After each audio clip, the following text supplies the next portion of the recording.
महत्वपूर्ण इसलिए है कि पिछले लगभग 10 दिनों से कांग्रेस पार्टी और उसके नेता, एकमात्र नेता, क्योंकि कांग्रेस में नेता तो अब कोई बचा नहीं है, एकमात्र नेता ही बचा है जो हुड्डा एंड उसका फैमिली, उसके अलावा तो कुछ बचा नहीं है, बाकी सब इधर उधर हो गए। तो वो सवाल कर रहा है कि पिछले 10 साल का भारतीय जनता पार्टी जवाब दे। मैं आपके माध्यम से एक बात कहना चाहता हूं, सवाल पूछने का अधिकार भी उसको होता है जो जवाब देने की क्षमता रखता हो। यदि आज वो 10 साल की हरियाणा सरकार की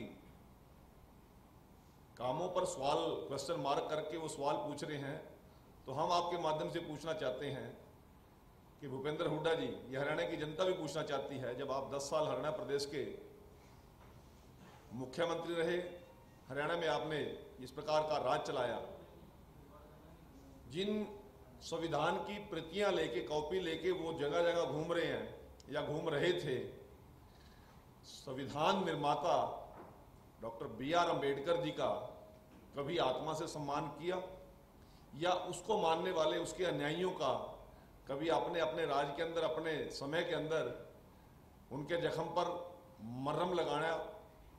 मैं आप लोगों को शुरुआत करता हूं, भूपेंद्र हुड्डा जी शायद मार्च 2005 में हरियाणा प्रदेश के पहली बार मुख्यमंत्री बने और 5 महीने के अंदर अंदर हरियाणा का इतिहास का सबसे बदनुमा दाग, गोहाना के अंदर दलित बस्ती को दिन दहाड़े पुलिस की मौजूदगी में टाइम रख के, समय निश्चित करके उन लोगों ने उस बस्ती को दिन दहाड़े जलाने का काम किया। और भूपेंद्र हुड्डा ने और उसकी सरकार ने उन लोगों को कोई सुरक्षा नहीं दी, और वो मामला शायद देश के इतिहास के अंदर पूरे दुनिया के मीडिया जगत को आश्चर्यजनित करने वाला था। गोहाना कांड के पीड़ितों को न्याय लेने के लिए देश के सर्वोच्च न्यायालय के साथ साथ उस समय के माननीय राष्ट्रपति महोदय के दरवाजे तक गुहार लगानी पड़ी। उसके बाद मैं आप लोगों को बताना चाहता हूं, 21 अप्रैल 2010 को जिला हिसार के मिर्चपुर गांव के अंदर एक ऐसा हुड्डा गवर्नमेंट के अंदर नंगा नाच हुआ, दलित बस्ती के 272 घरों को दिन दहाड़े पेट्रोल छिड़ककर आग लगाई, और उसमें आगजनी में एक BSc करने वाली लड़की, उसमें BSc कर रही थी, जिसके +2 में 85% मार्क्स थे, हमारी बेटी सुमन, वो दोनों टांगों से अपाहिज थी, वो भाग नहीं सकी, उसको दिन दहाड़े पेट्रोल छिड़ककर जिंदा जलाया गया। और उसके दादाजी जो ताराचंद जी थे, वो भी बहुत बुजुर्ग थे, लगभग 80 साल के थे, वो भी भाग नहीं सके, बाकी लोग तो कुछ भाग गए, परंतु उनको भी ऐसे पेट्रोल छिड़क के जिंदा चारपाई पे जलाया गया। और 21 अप्रैल 2010 से लेकर 2014 अक्टूबर तक हुड्डा जी की सरकार रही। उन लोगों ने मिर्चपुर से लेकर जिला सचिवालय हिसार और जिला सचिवालय से लेकर CM आवास चंडीगढ़ से लेकर प्रधानमंत्री आवास दिल्ली और प्रधानमंत्री आवास दिल्ली से लेकर जंतर मंतर से लेकर राष्ट्रपति आवास दिल्ली तक गए। और सर्वोच्च न्यायालय के अंदर जब वो गए तो उन लोगों को, जब सर्वोच्च न्यायालय ने निर्णय किया कि उन लोगों को विस्थापित किया जाए, 7.5 साल तक वो लोग फटे हुए तंबुओं के बीच में रहे। इन सरकार ने इन लोगों को कोई चिंता नहीं की। और 2018 के अंदर मनोहर जी की सरकार ने उनको रिहेबिलिटेट किया, 272 परिवारों को ढंढूर गांव में हिसार जिले के अंदर, क्योंकि उनकी जान और माल की सुरक्षा वो लोग समझते थे खतरे में। उन लोगों के रोजगार मुहैया का है, उनको हमने प्लाट दिए, उनको व्यवस्था करके दी, आज वो ढंढूर के अंदर वो लोग विस्थापित होकर रह रहे हैं।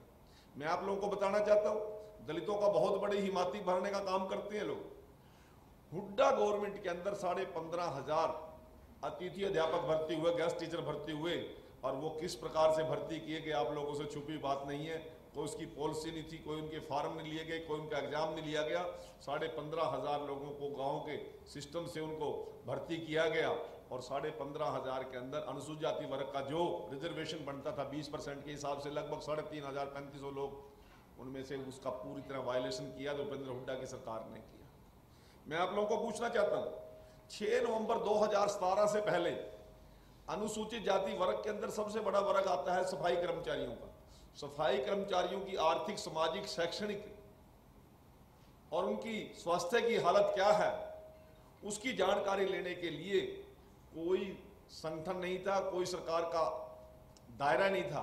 पहली बार मनोहर लाल जी ने 6 नवंबर 2017 को अनुसूचित जाति वर्ग के सफाई कर्मचारी बंधुओं की आर्थिक, सामाजिक, शैक्षणिक स्थिति क्या है, उनका रहन सहन कैसा है, उसकी जानकारी लेने के लिए, उसका निवारण करने के लिए पहली बार हरियाणा प्रदेश के अंदर 1 नवंबर 1966 को जब हरियाणा बना, 2017 तक उन लोगों के लिए कोई आयोग नहीं बनाया। पहली बार हरियाणा के अंदर सफाई कर्मचारी आयोग का गठन किया तो मनोहर लाल जी की सरकार ने। 1 नवंबर 1966 को हरियाणा प्रदेश का गठन हुआ, तब से लेकर 8 जून 2023 तक एससी आयोग का गठन कांग्रेस की सरकार ने या पूर्ववर्ती सरकारों ने नहीं किया, वो भी हमारी सरकार ने किया। डॉक्टर रविंदर जी को उसका चेयरमैन बनाया। मैं आप लोगों को पूछना चाहता हूं, बताना भी चाहता हूं, 1 नवंबर 1966 को हरियाणा बनता है। इस विधानसभा के अंदर, जो हमारे चंडीगढ़ के अंदर विधानसभा है, लगातार कांग्रेस और कांग्रेस से संबंधित सरकारें रही। हमारी सरकार तो 2014 में पहली बार हरियाणा में बड़ी, जब हम वहां पर मंत्री के रूप में, विधायक के रूप में विधानसभा में गए। जिस संविधान के नाम पर विधानसभा चलती है, जिस संविधान के नाम पर देश चलता है, उसके निर्माता डॉक्टर BR अम्बेडकर जी का कोई स्थान वहां पर नहीं था। पहली बार 5 मार्च 2021 को, आप लोग भी विधानसभा में जाते होंगे, डॉक्टर BR अम्बेडकर जी का स्टैचू यदि स्थापित करने का काम किया और उनके हाथ में संविधान की कॉपी और उनको पूजनीय और मान्य तरीके से सम्मान देकर हरियाणा के विधानसभा के एंट्री दरवाजे के ऊपर उनको वहां पर उनका स्टैचू लगाया गया। वो मनोहर लाल जी की सरकार में लगाया गया। ये संविधान की प्रतियां तो लेकर घूमते हैं, परंतु संविधान निर्माता का कभी इन लोगों ने सम्मान नहीं किया। मैं आपके माध्यम से पूछना चाहता हूं, अनुसूचित जाति वर्ग के वोटों को बड़ा दावा करती है कांग्रेस, परंतु जब अशोक तंवर जी कांग्रेस पार्टी के प्रदेश के अध्यक्ष थे, उनका किस प्रकार से उत्पीड़न किया। कभी भूपेंद्र हुड्डा और उसके परिवार के लोगों ने उसकी मीटिंग में नहीं गए, उसके विधायक उसकी अशोक तंवर के किसी मीटिंग में नहीं गए। भूपेंद्र हुड्डा के पोस्टर पर कभी भी अशोक तंवर का फोटो नहीं लगा। इसी प्रकार से 3 साल हमारी बहन शैलजा जी प्रदेश की अध्यक्ष कांग्रेस की रही, एक मीटिंग के अंदर भी भूपेंद्र हुड्डा और उसकी कंपनी एक मीटिंग भी उसकी अटेंड नहीं की, एक भी उसके सहयोग नहीं किया। और तो और शैलजा जी ने जब 2014 के अंदर वो सांसद भी थी, केंद्रीय मंत्री भी थी, चुनाव लड़ने से अम्बाड़ा में इसलिए जवाब दे दिया कि भूपेंद्र हुड्डा नहीं चाहते कि मैं लोकसभा में चुनाव जीत कर जाऊं। और अब वो 2024 में चुनाव लड़ी तो एक दिन भी भूपेंद्र सिंह हुड्डा और उसकी कंपनी सरसा के अंदर बहन शैलजा के लिए वोट मांगने के लिए नहीं गई। और इससे बड़ा उत्पीड़न और इससे बड़ी शर्मिंदगी क्या हो सकती है कि जब 5 सांसद जीत के दिल्ली में गए तो उनमें से 4 सांसदों को भूपेंद्र हुड्डा अपने निवास स्थान पर बुलाकर सम्मानित करते हैं, और दलित की बेटी, गरीब की बेटी शैलजा जी को उन्होंने अपने आवास पर आमंत्रित तक नहीं किया। उसका सम्मान करनी तो बहुत दूर की बात है। साथियों, मैं आपके माध्यम से बताना चाहता हूं, 10 साल भूपेंद्र सिंह हुड्डा का राज रहा, 10 साल उसने सरकार चलाने का काम किया, परंतु मैं पूछना चाहता हूं, सवाल तो हम करेंगे उससे कि अनुसूचित जाति वर्ग के लिए उन्होंने क्या किया। मैं आप लोगों को बताना चाहता हूं, 2015 के अंदर 24 अक्टूबर 2015 को भारतीय जनता पार्टी की जब सरकार बनी, मनोहर जी के नेतृत्व में, उस सरकार के अंदर मैं भी राज्य मंत्री था। तो उस राज्य मंत्री के दौरान हमने कैथल के अंदर महर्षि वाल्मीकि जयंती समारोह आयोजित किया, और वहीं पे माननीय मनोहर लाल जी ने पूरे देश के अंदर कहीं पे भगवान वाल्मीकि जी के नाम पर शायद आंगनवाड़ी भी ना हो, 2015 में मूंदड़ी के अंदर भगवान वाल्मीकि संस्कृत विश्वविद्यालय की शुरुआत। मनोहर जी की सरकार बनती है तो यूनिवर्सिटी बनती है भगवान वाल्मीकि जी के नाम पर, और हुड्डा जी की सरकार बनती है, जींद के अंदर यूनिवर्सिटी बनती है रणवीर हुड्डा जी के नाम। ये अंतर आप लोगों को देखना पड़ेगा। मैं आप लोगों को बताना चाहता हूं, 2015 के अंदर मनोहर लाल जी ने उस जयंती समारोह में तय किया कि हरियाणा प्रदेश के अंदर हमारे 4 बड़े समूह अनुसूचित जाति वर्ग के हैं। संत शिरोमणि रविदास जी महाराज को मानने वाले बहुत संख्या में लोग हैं, भगवान वाल्मीकि जी को मानने वाले बहुत ज्यादा संख्या में लोग हैं, संत शिरोमणि कबीर जी को मानने वाले बहुत आयात में बहुत संख्या में यहाँ पर लोग हैं, और डॉक्टर BR अम्बेडकर जी को भी मानने वाला बहुत बड़ा वर्ग है। इन चारों महापुरुषों की जयंती समारोह माननीय मनोहर लाल जी ने तय किया, इनके जयंती समारोह सरकार मनाएगी, सरकारी बजट से मनाएगी और हर साल मनाएगी। उसका रिजल्ट क्या हुआ कि उसी जयंती समारोह में जो दलित समाज, जो पिछड़ा समाज, गरीब समाज ये इंतजार करता था कि हमारे कार्यक्रम में मुख्य अतिथि कोई विधायक, मंत्री आए, परंतु मनोहर लाल जी ने तय किया उन सभी कार्यक्रमों का मुख्य अतिथि या तो हरियाणा प्रदेश के मुख्यमंत्री होंगे या हरियाणा प्रदेश के महामहिम राज्यपाल। ये एक बहुत बड़ा सम्मान देने की शुरुआत है। कुरुक्षेत्र के अंदर अभी नायब सैनी जी का पहली विजिट हुई मुख्यमंत्री बनने के बाद 5 एकड़ के अंदर संत शिरोमणि रविदास जी महाराज के नाम पर एक बहुत बड़ा उनकी यादगार के अंदर 5 एकड़ का एक वहाँ पर एक योजना बना के उसको तैयार किया जा रहा है और 25 करोड़ रुपए हरियाणा सरकार ने उस समय दिए कि संत शिरोमणि रविदास जी महाराज ने समाज के लिए बहुत बड़ी काम किया, हमारा मार्गदर्शन किया। माननीय मुख्यमंत्री मनोहर लाल जी ने संत शिरोमणि कबीर जी की नाम पर अपने आवास का नाम स्वयं रख दिया। क्या नाम रख दिया? संत कबीर कुटीर। और जब भूपेंद्र हुड्डा जी की मैं बात बताऊं, शाहाबाद के अंदर जहां का मैं चुनाव क्षेत्र है, मेरा जो निवास स्थान है, वहां पर रविदास समाज की 1.5 एकड़ जमीन उनकी बस्ती के साथ पड़ी थी। जब इनकी सरकार थी उनसे धक्के से वो जमीन छीनने का काम किया और वहां पर एक पार्क बना दी, तो वो रविदास समाज की जमीन थी। उनको संत शिरोमणि रविदास जी याद नहीं आए, डॉक्टर BR अम्बेडकर जी याद नहीं आए। शाहाबाद में 1.5 एकड़ की पार्क के अंदर भी, 1 एकड़ की पार्क के अंदर भी उन्हें रणवीर हुड्डा जी के नाम का पत्थर लगाने की बात। तो आज ये जिस प्रकार का नाटक करते हैं कि हम दलितों के हितैषी हैं, हम उन लोगों के सहयोगी हैं, साथी हैं, ये सारी चीजें आपके इस माध्यम से मैं शेयर करना चाहता हूं। मैं आपके माध्यम से बताना चाहता हूं,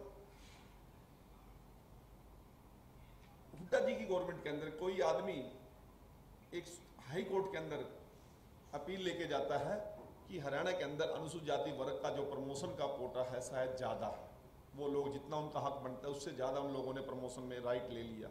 और हाई कोर्ट, माननीय हाई कोर्ट निर्णय करती है कि हरियाणा सरकार को डायरेक्शन करती है कि एक सीनियर IAS के नेतृत्व में एक कमेटी बनाई जाए और इसको जांच की जाए क्या वाकई ही इनका कोटा ज़्यादा मिल गया इनको या कम है। वो doctor P Raghavendra Rao senior IAS थे हमारे हरियाणा प्रदेश के, उनके नेतृत्व में कमेटी बनी, हुड्डा जी की सरकार थी। उन्होंने रिपोर्ट बना के सिर्फ ये हर डिपार्टमेंट से पूछ के कि आपका आरक्षण का कोटे की क्या स्थिति है, उस आरक्षण के कोटे को हाई कोर्ट के अंदर जाके जवाब देना था। परंतु भूपेंद्र हुड्डा जी की लापरवाहियां, उनके अनुसूचित जाति वर्ग के खिलाफ सोच, क्योंकि जब तक उसमें हाई कोर्ट ने यह भी निर्णय कर दिया था कि तब तक कोई प्रमोशन ना की जाए जब तक इसकी कमेटी की रिपोर्ट नहीं आती। इन लोगों ने क्या किया, वो 2.5-3 साल तक वो पी राघवेंद्र राव कमेटी की रिपोर्ट केवल हाई कोर्ट में जाके जमा करानी थी, वो नहीं कराई, वही मनोहर जी की सरकार ने कराई। तब जाके दलितों का जो आरक्षण की बात थी हमारे अधिकारियों की, उसमें शुरुआत की। मैं आप लोगों के माध्यम से बताना चाहता हूं, पिछले दिनों हमने नरवाना के अंदर संत शिरोमणि रविदास जयंती समारोह आयोजित किया। मनोहर लाल जी मुख्यमंत्री थे। फतेहाबाद के अंदर मेडिकल कॉलेज का नाम संत शिरोमणि रविदास जी के नाम पर रखने की हमने शुरुआत की। इसी प्रकार से MD के अंदर जो मेडिकल यूनिवर्सिटी है PGI रोहतक के अंदर, आज़ादी के टाइम से लेकर 2018 तक PG के अंदर रिजर्वेशन नहीं थी। MBBS के बाद रिजर्वेशन नहीं थी PG के लिए, कोई किसी ने MD MS की करनी थी तो उनके लिए रिजर्वेशन नहीं थी। वो हमारा विषय संज्ञान में जब आया तो मनोहर लाल जी ने पहली बार PGI के अंदर SC रिजर्वेशन इम्प्लीमेंटेशन करी। जो हमारे बच्चे दिल्ली या शिमला या राजस्थान जयपुर जाया करते थे, उनको वहीं पर रिजर्वेशन के बाद PG करने का मौका मिला।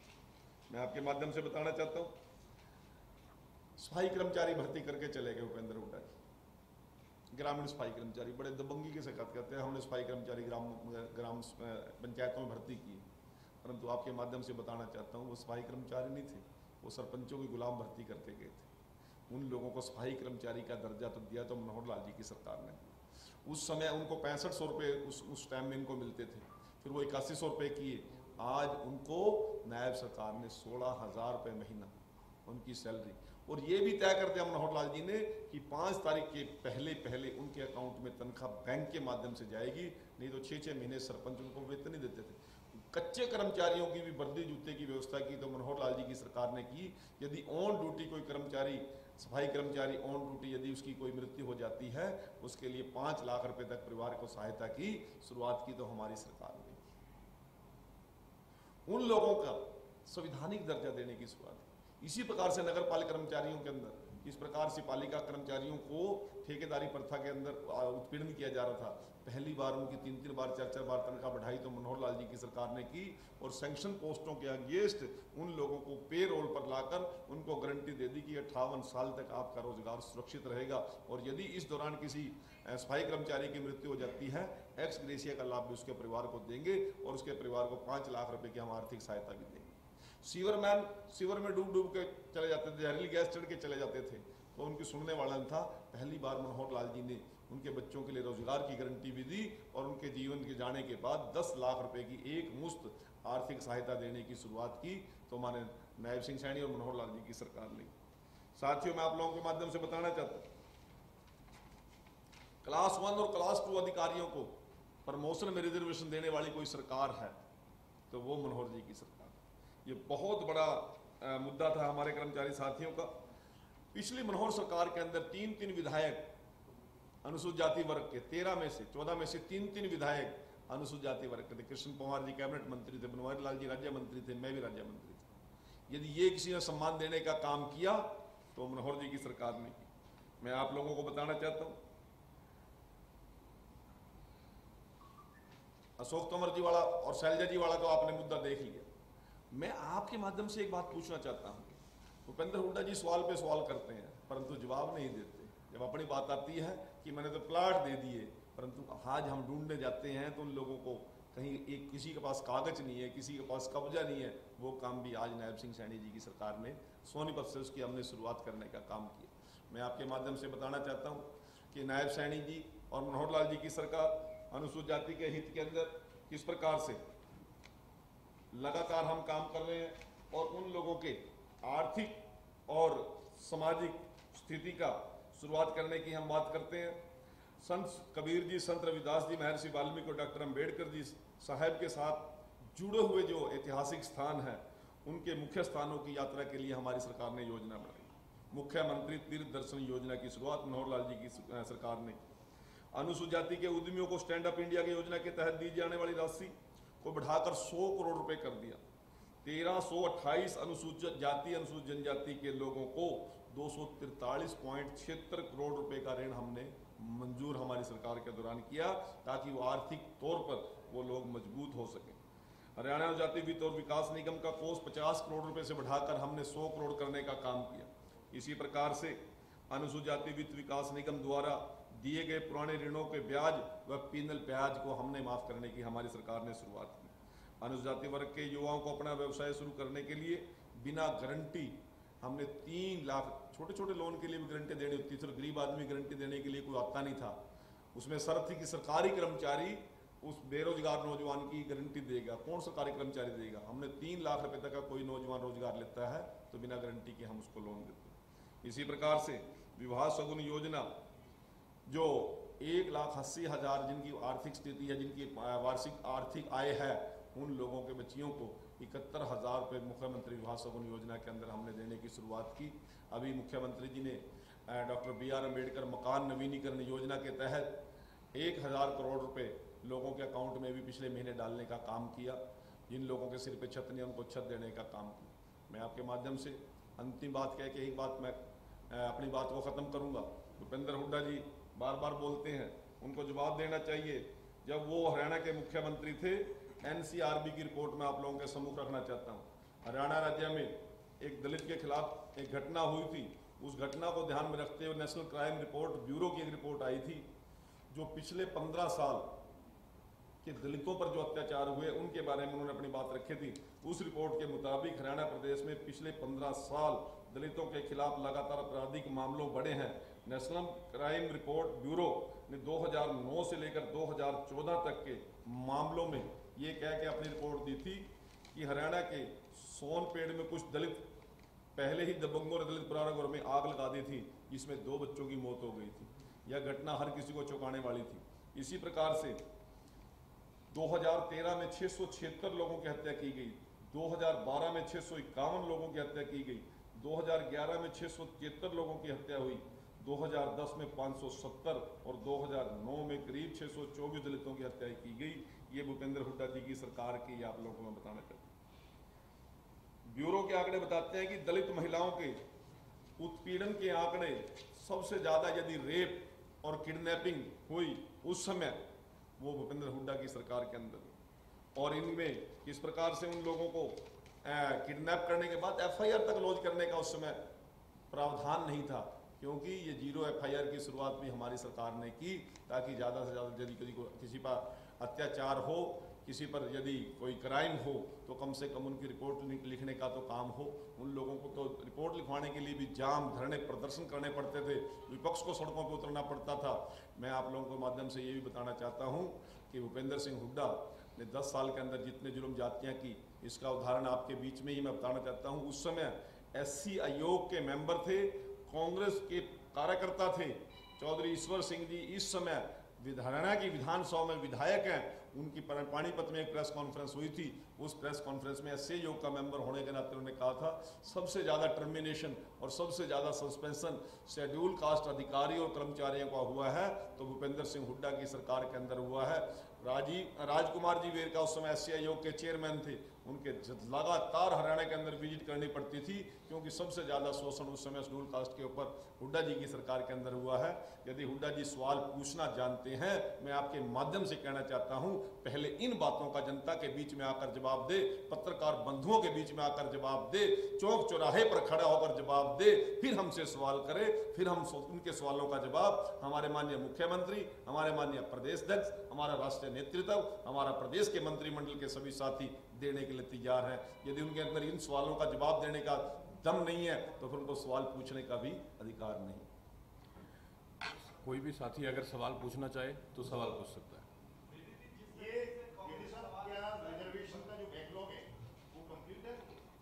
मैं बिल्कुल, आपने बहुत अच्छा सवाल उठाया। जब हम आए थे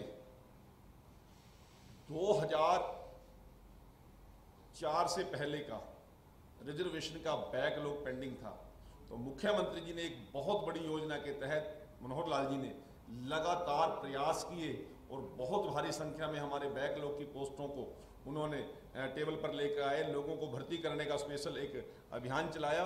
परंतु ये बैकलॉग क्या होता है कि हर साल बाय साल बढ़ता घटता रहता है।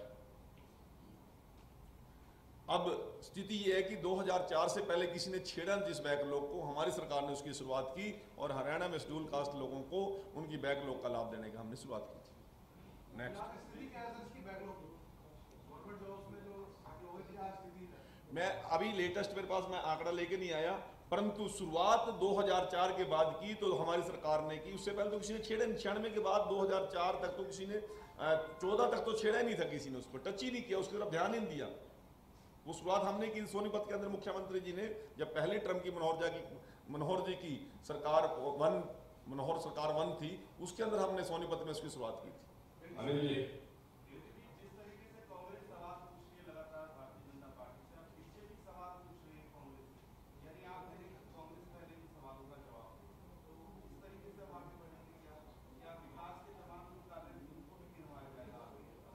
देखिए, हमारे नेतागण, हमारे माननीय मुख्यमंत्री जी लगातार आप लोगों को सारे विकास के काम और प्रत्येक योजना को आपके सामने रख रहे हैं, परंतु यदि कोई झूठे आरोप लगाकर जनता को गुमराह करके हरियाणा प्रदेश के लोगों को बरगलाने का काम करते हैं, संविधान की प्रीतियां दिखा के लोगों को अंधेरे में रखने का काम करते हैं, तो अपने समाज के लोगों को जगाने की जिम्मेवारी हमारी भी तो है ना।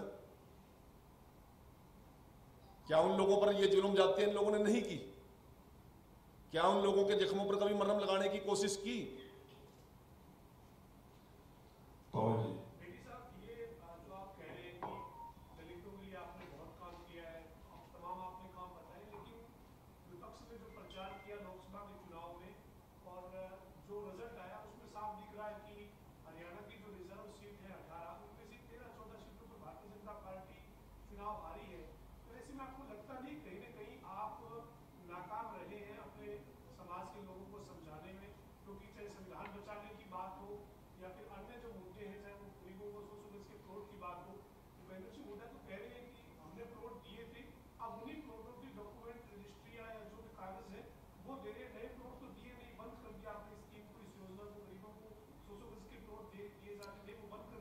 पवन जी, आपने 2 सवाल किए कि हमने जो दलित के हित में बात रखने की काम की है वो अपने लोगों को हम बता नहीं सके। एक तो बात आपने ये की, दूसरी बात प्लॉट की मैं दोनों को अलग अलग करके दूं जवाब।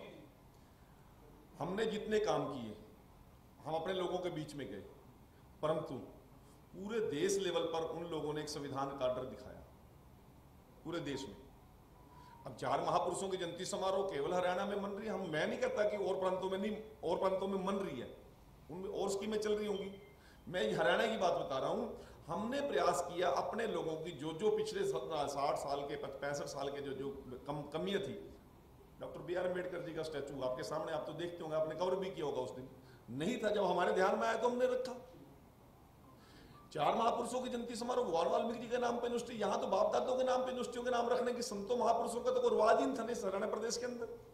चाहे हमने doctor B are Ambedkar ji के नाम पे विश्वविद्यालय बनाया, चाहे हमने कौशल का विश्वविद्यालय विश्वकर्मा जी के नाम पे बनाने की बात की, चाहे हमने यमुनानगर के अंदर बाबा बंदा सिंह बहादुर गुरु गोविंद सिंह जी के नाम पर एजुकेशन इंस्टीट्यूट बनाने की बात की, तो हमने तो एक शुरुआत की। जो कमियां हमें ध्यान में आई हमने पूरी की।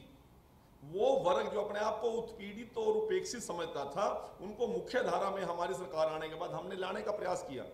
परंतु विषय कई बार क्या होता है, आदमी देखता कुछ है, होता कुछ है। मैं आपके माध्यम से बताना चाहता हूं, संत शिरोमणि रविदास जी महाराज का कोई दिल्ली के अंदर मंदिर था, वो सुप्रीम कोर्ट के आदेश से, वहां पे सरकार केजरीवाल की आदेश, सुप्रीम कोर्ट का मंदिर वहां के सरकार के ऑर्डर पे, सुप्रीम कोर्ट के ऑर्डर पे वो मंदिर गिरा, परंतु उसका असर हमारे हरियाणा के चुनाव पर पड़ा, क्योंकि उस समय तुरंत चुनाव केवल हरियाणा में और महाराष्ट्र में थे। एकदम से लोग रिएक्ट किया लोगों ने। मैं आपको ये बताना चाहता हूं कि जब इन्होंने ये जाति जुल्म जाति की गोहाना कांड और मिर्चपुर कांड हुआ, उसके बाद कांग्रेस की सरकार भी तो गई है।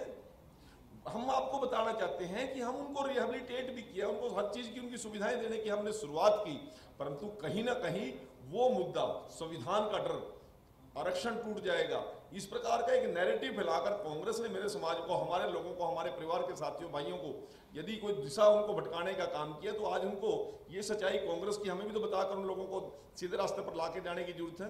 सर छोटूराम जी ने कहा था, रे भोले इंसान मेरी 2 बात मान ले बोलना सीख, दूजा दोस्त और दुश्मन पहचान ले।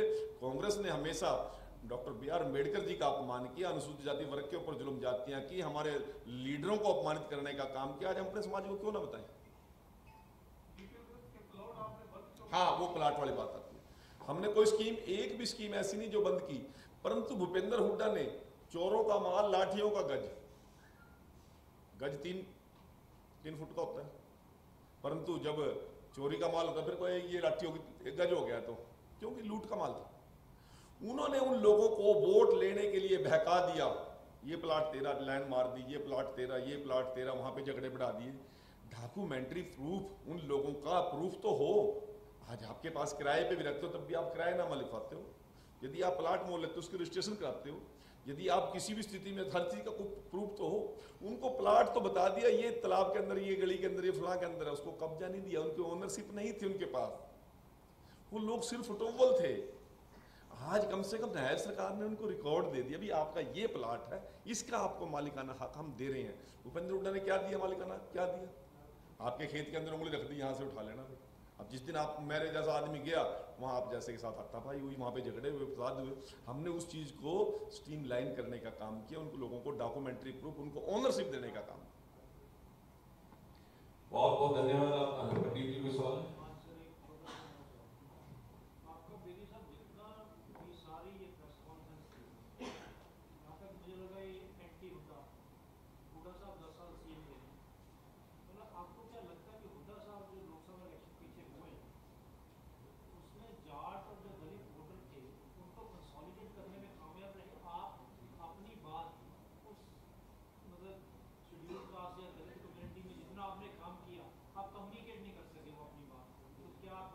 दो चीजें आप अलग अलग कह रहे हैं।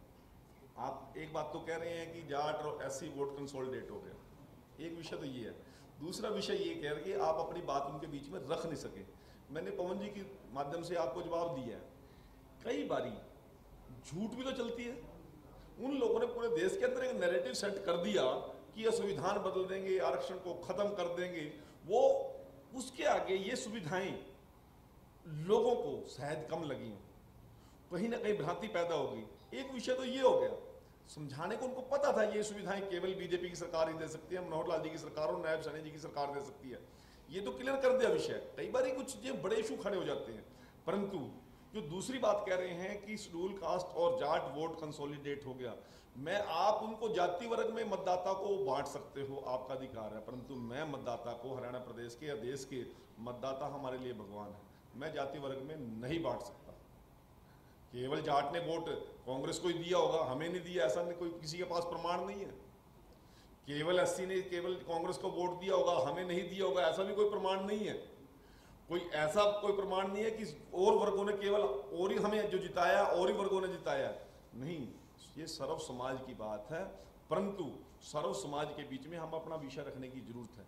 मैं आपको, क्षेत्रीय मुद्दे भी होते हैं कई बार कुछ परिस्थितियां ऐसी पैदा हो जाती हैं, वो एक कारण थोड़ी है सीटें कम आने का या 5 सीटें आने का, कोई और कारण भी हो सकते हैं। कुछ वो अपनी बात का, अपना कैंडिडेट का भी मामला हो सकता है, कुछ उन लोगों ने अपनी बात किसी और तरीके से रखी होगी, परंतु कई बार ये कोई नैरेटिव बन जाता है, उस नैरेटिव को बढ़ा के उन लोगों ने इस वर्ग के बीच में कुछ भ्रांतियां फैलाई, उन लोगों को उन भ्रांतियों से निकाल कर लाना हमारी जिम्मेवारी है। वैसे प्रदीप जी, मंत्री जी ने प्रेस कॉन्फ्रेंस एंटी हुड्डा दी। भारतीय जनता पार्टी की सरकार ने दलित वर्ग के लिए क्या काम किया, मंत्री जी ने खुल के बताया।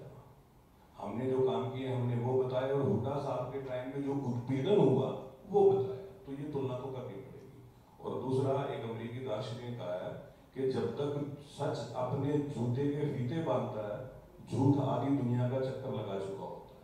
तो झूठ बहुत तेजी से फैलता है, जो कांग्रेस ने प्रयास किया। बहुत बहुत धन्यवाद आपका। भोजन का प्रबंध।